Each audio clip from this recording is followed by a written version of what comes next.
lâche le plus lent des circuits.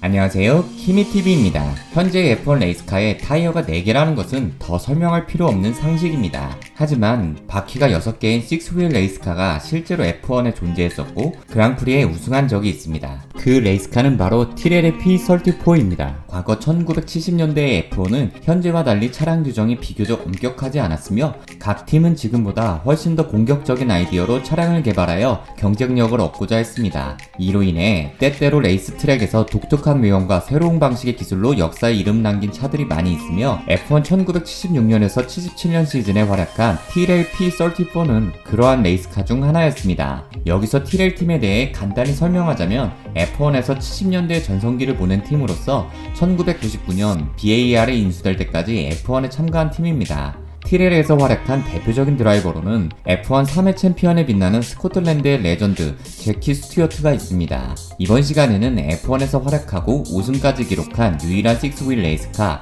P34에 대해 이야기하고자 합니다. 첫 번째, P34의 탄생. 티렐의 P34는 제키 스튜어트의 챔피언카를 디자인했던 데릭 가드너가 디자이너였습니다. 1970년대 중반에는 페라리를 제외한 대부분의 팀이 동일한 코스워스 V8, DFV 엔진, 동일한 헐앤드 기어박스, 그리고 동일한 굿이어 타이어를 사용하고 있었기 때문에 다른 팀과 차별화된 경쟁력을 갖추기 위해서는 에어로다이나믹 부분을 개선해야 했습니다.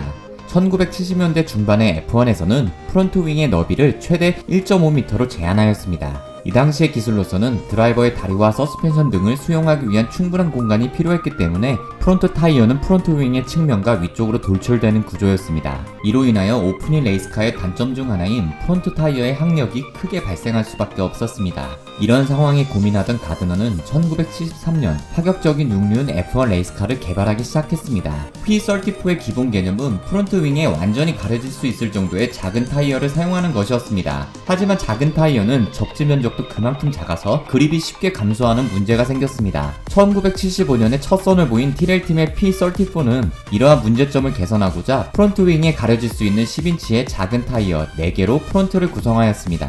이로 인해 전체적인 드래그를 낮추어 차량의 직선 속도를 향상시켰습니다. 그리고 리어 윙에는 에어로다이나믹 관점에서 더 유리한 공기 흐름이 발생하였습니다. 또한 타이어가 2개 더 추가되어 브레이킹 면적이 증가하여 제동력이 향상되었습니다. 1975년 9월 P34의 새로운 디자인이 영국 히스로 호텔에 전시되었고 이를 본 모든 사람들은 당연히 놀라움을 금치 못했으며 일부 관객은 P34의 디자인이 단지 홍보용이라고 생각했습니다. 하지만 다음 달 P34의 테스트가 영국 실버스톤 트랙에서 진행되었고 추가적인 테스트를 거친 후 마침내 1976년 4차전 스페인 그랑프리에서 최초로 그 모습을 드러냈습니다. 당시 한 대밖에 완성되지 않았기 때문에 패트릭 디파일러가 먼저 드라이빙하였고 팀 동료 조디 섹터는 기존의 4휠 차량으로 경기에 임했습니다. P34는 3회에 근접한 성능을 보였으나 브레이크 문제로 데뷔전에서 리타이어 할 수밖에 없었습니다. 참고로 1970년대의 F1은 지금과 비교할 수 없을 정도로 차량의 신뢰도가 떨어졌기 때문에 완주율이 매우 낮았고 이렇게 차량 문제로 리타이어 하는 경우가 자주 발생하는 편이었습니다. 이는 현 시대의 드라이버와 과거의 드라이버를 단순한 기록만으로 비교할 수 없는 이유 중에 하나입니다. 어쨌든 티렐의 P34는 1976년 스페인 그랑프리에서 데뷔한 직후 바로 F1에서 가장 많은 관심을 받는 차량이 되었으며 전세계 많은 레이싱 잡지의 첫 페이지에 오를 정도로 큰 화제거리였습니다. 두 번째, 그랑프리에서의 활약. 1976년 4차전 스페인 그랑프리에서 첫 선을 보인 P34는 두 경기 뒤인 모나코 그랑프리에서 곧바로 더블 포디움에 올랐습니다. P34는 1976년에 참가한 13개 그랑프리 중 스웨덴 그랑프리에서 원투 피니시를 하였고 그 외에 7번의 2위를 차지하며 컨스트럭터 챔피언십 3위에 오르는 준수한 활약을 하였습니다. 이렇게 좋은 성적을 거두었음에도 불구하고 티렐 팀의 두 드라이버의 P34에 대한 평가는 엇갈렸습니다. 조디 섹터는 이 차량으로 스웨덴에서 우승하고 4번의 포디움 피니시를 기록했음에도 불구하고 차량 적응에 애를 먹으며 P34를 쓰레기라고 호평하고 다음 시즌 팀을 떠났지만 팀 동료 패트릭 디파일러는 항상 이 6휠 차량의 퍼포먼스에 만족했다고 합니다. 어쨌든 티렐은 이듬해 1977년 P34에 부정적이었던 조디 섹터를 울프 레이싱으로 보내고 스웨덴의 드라이버 로니 피터슨을 영입하였습니다. 1977년 P34를 업그레이드한 P34B는 기존 모델보다 경쟁력이 좋지 못했습니다. 공기압각 개선을 위한 차체 일부 변경으로 인해 차량의 최소 중량은 575kg보다 무려 86kg 더 무거워졌으며 이로 인해 브레이크에 대한 더 많은 부담이 가해지고 코너링이 어려웠습니다. 그리하여 티렐팀은 그의 2명의 드라이버가 시즌 17개 그랑프리에서 우승 없이 4번의 포디움 피니시만을 기록하였고 19번의 리타이어를 기록하며 시즌을 5위로 마무리하였습니다. 네 번째, 6휠 레이스카가 F1에서 사라진 이유. P34는 여전히 경쟁력이 있었지만 팀 소유자 켄 티렐과 이 레이스카를 디자인한 데릭 가드너는 P34를 더 발전시키기 위해 어느 방향으로 나아가야 할지 알지 못했습니다. 2개의 휠에 추가로 발생한 차량 중량 문제를 해결할 수 없었고 에어로다이나믹을 개선할 수 있는 방안을 찾을 수 없었습니다. 또한 4휠 차량보다 구조적으로 복잡한 6휠 레이스카는 그랑프리별 적절한 차량 세팅 값을 찾기 어려웠습니다. 그리고 4개의 프론트 타이어를 조작해야 하므로 더 복잡한 형태의 무거운 서스펜션을 사용해야 해서 스티어링 휠이 일반 레이스카보다 훨씬 무거웠으며 노면이 울퉁불퉁한 서킷에서는 트랙의 윤곽이나 범프에 따라 일부 프론트 타이어가 노면에 닿질 않으면서 그립이 불규칙해지는 문제가 있었습니다. 그리고 무엇보다 가장 큰 원인은 타이어 문제였습니다. P34가 처음 선보여진 1976년 당시 F1의 유일한 타이어 제조업체 구디어는 시즌 내내 일반 타이어를 개선하였지만 티렐의 맞춤형 미니 타이어는 구디어 입장에서는 수익성이 낮았기 때문에 개발을 거의 하지 않았고 이에 시간이 지남에 따라 차량의 프론트와 리어의 균형이 맞지 않게 되었습니다. 그리고 작은 프론트 타이어는 리어 타이어에 비하여 같은 거리를 주행할 때 1.6배나 많이 회전하기 때문에 훨씬 빨리 마모됩니다.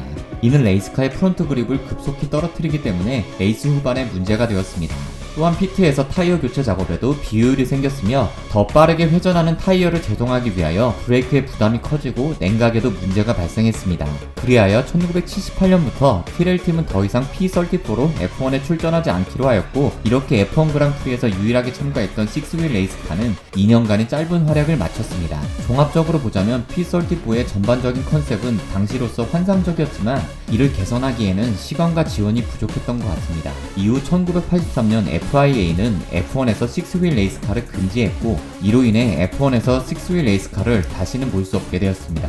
네 번째, 아직 레이스에서 활약 중인 P34. 티렐 P34는 총 8대가 제작되었으며 그중 7대는 70년대에 제작되었고 나머지 한 대는 예비 세시를 사용하여 1990년대에 제작되었다고 합니다. 제작된 8대의 차량 중 세시 번호 5번과 6번 차량은 클래식 레이싱에서 활약한 바 있습니다. 세시 6번의 경우 현재 올드 F1카 레이스인 FIA 마스터 히스토릭 포뮬라1 챔피언십의 전신인 TGP의 1999년 시즌 성공적인 첫 선을 보였으며 2000년에는 타이틀을 차지하기도 했습니다. 그리고 세시 번호 5번 차량도 복원 및 업그레이드 후 2경기에 출전하여 2008년에 타이틀을 획득했습니다. 또한 티렐의 P34는 2013년 론 하워드 감독이 제작한 영화 러시 더 라이벌에 등장하기도 하였습니다. 이 영화는 1976년 시즌에 니키 라우다와 제임스 헌트의 경쟁에 대한 내용을 담은 영화인데 안 보신 분이 있다면 정말 강력 추천합니다. 다섯 번째, 다른 팀의 6휠 레이스카 시도.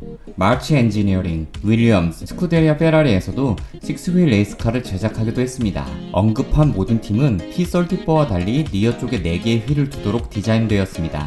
하지만 이 세 팀은 다양한 테스트를 거친 끝에 6휠 차량으로 레이스에 참가하지는 않았습니다. 이 중 윌리엄스에서 시도한 6휠 차량 FW08B는 2009년 F1 챔피언 젠슨 버튼과 죽음의 모터사이클 레이스 맨섬 TT에서 활약한 가이 마틴 간의 이벤트 레이스를 통해 주행 장면이 방영되기도 했습니다. 여섯 번째, 최근 과감한 디자인의 레이스카가 없는 이유. 우리는 가까운 미래의 F1에서 이러한 혁신적인 차량을 보긴 어려울 것입니다. 가장 큰 이유는 해를 거듭할수록 촘촘해지는 F1의 기술 규정입니다. FIA가 의도하는 규칙은 모든 팀에 보다 안전하고 평등한 플랫폼을 만드는 것입니다. 물론 이는 언제나 그렇게 성공적이진 않았지만 말입니다. 이러한 규칙이 레이스카의 혁신적인 디자인을 막는 것 같아 아쉽긴 하지만 차량의 성능이 인간이 컨트롤할 수 있는 능력을 넘어서서 위험하거나 드라이버가 경기에 미치는 영향도가 너무 낮을 정도로 발전된 차량 기술은 개인적으로 바라지 않기 때문에 어느 정도 이해는 됩니다. 어쨌든 혁신적인 차량 디자인을 보기 힘든 현 시대의 F1이기 때문에 티렐의 6휠 레이스카 P34가 회자되는 것은 아닌가 생각됩니다. 키미TV에서 준비한 F1의 6휠 레이스카 P34에 관련한 영상은 여기까지입니다. 키미TV의 이야기가 재미있으셨다면 구독, 좋아요, 알람 설정을 부탁드립니다. 시청해주셔서 감사합니다.